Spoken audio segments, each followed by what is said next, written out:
Do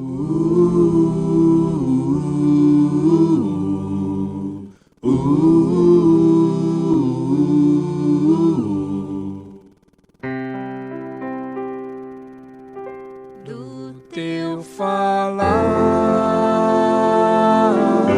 ó Salvador,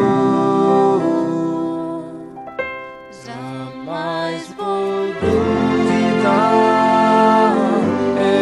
Alimento Diário, série Cristo, o Centro Conector da Obra de Deus. Título do volume 1, Cristo, o Centro da Obra de Deus. Autor, Pedro Dong. Título da semana 3, Prefácio e Saudação do Apóstolo. Domingo, ler com oração Colossenses capítulo 1, versículo 2, parte B. Graça e paz a vós outros da parte de Deus nosso Pai. Valentes de Davi. Já vimos a necessidade da energia dos jovens na obra do Senhor. Para a obra de Deus avançar, precisamos dos valentes de Davi. Essa expressão surgiu quando vimos os 3 guerreiros de Davi e sua atitude após o ouvirem suspirar e dizer: quem me dera beber a água do poço que está junto à porta de Belém? Então aqueles 3 valentes romperam pelo acampamento dos filisteus e tiraram água do poço junto à porta de Belém e tomaram-na e a levaram a Davi. Ele não a quis beber, porém derramou como libação ao Senhor. Segundo Samuel 23, do 15 ao 16. Davi não pediu que buscassem água, uma vez que a guarnição dos inimigos estava lá em Belém. Contudo, havia tamanha cumplicidade entre Davi e esses 3 valentes guerreiros de seu exército, que eles arriscaram a própria vida para satisfazer os desejos do rei. Essa cumplicidade também havia entre Timóteo e Paulo. Timóteo conhecia o coração do apóstolo e nessa cumplicidade cooperava com Paulo para realizar a vontade de Deus. Semelhantemente, hoje, Deus precisa desse exército de jovens santos para sua obra avançar.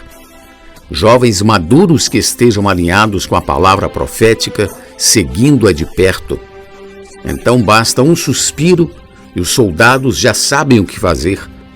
Todos devemos aprender com essa experiência.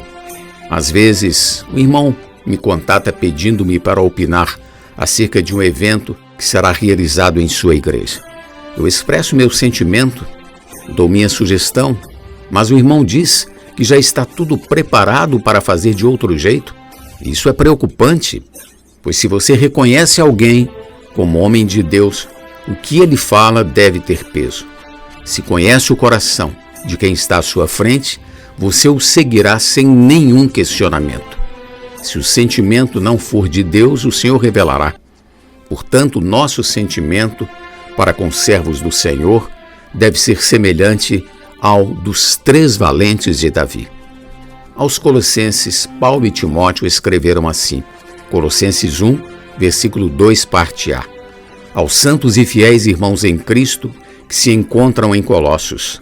A expressão aos santos e fiéis aqui se refere aos irmãos, os que creram em Jesus e na verdade do Evangelho, versículo 5.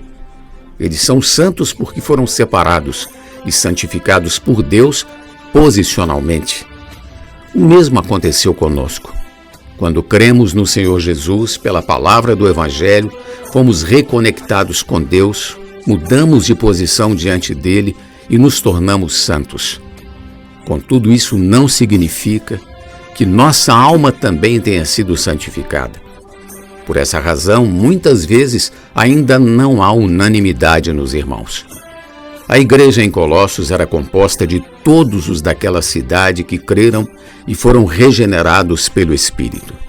Segundo a Bíblia, em cada cidade há uma só igreja. Esta é a unidade prática que Deus propôs para o viver cristão. Infelizmente, no decorrer dos anos, o homem passou a se dividir por divergências no ensinamento e na palavra. Isso teve início no século II, devido à ausência da palavra profética. Agora estamos restaurando o falar profético para dar uma só direção às igrejas. Portanto, devemos dar importância à palavra do apóstolo que Deus usa em cada época para seguirmos em unidade e unanimidade em uma só direção, produzindo uma única obra, a edificação do corpo de Cristo. Somos muitos membros, mas há uma única obra do ministério, com vistas ao aperfeiçoamento dos santos para o desempenho do seu serviço para a edificação do corpo de Cristo. Efésios 4:12. A obra do ministério visa a edificação do corpo de Cristo, que começa pela edificação da igreja em cada cidade e culmina na edificação do corpo de Cristo em sua totalidade. No primeiro capítulo de Colossenses lemos: graça e paz a vós outros da parte de Deus nosso Pai, capítulo 1, versículo 2, parte B. A paz resulta da graça. Quando o rio da graça nos supre com a realidade de Deus, o resultado é paz. Muitos irmãos viviam ansiosos, angustiados, estressados, mas desde que passaram a desfrutar a graça, fazendo imersão na palavra, pregando o evangelho e orando pelas pessoas nas ruas, ganharam paz. A graça consiste em Deus tornar-se acessível ao homem por meio do Espírito, como um rio que flui, alcançando-o e abençoando com toda sorte de bênçãos espirituais nas regiões celestiais em Cristo. Efésios 1:3. Que Deus abençoe sua igreja. Pergunta de hoje: o que significa ser os valentes de Davi na obra do Senhor hoje? Jesus é o nosso Senhor. Do teu falar, ó Salvador, jamais vou duvidar, é encorajador, fiel me faz andar, faz tua glória eu ver, o mal vem derrotar. Fiel me faz andar, faz tua glória eu ver, o mal vem derrotar.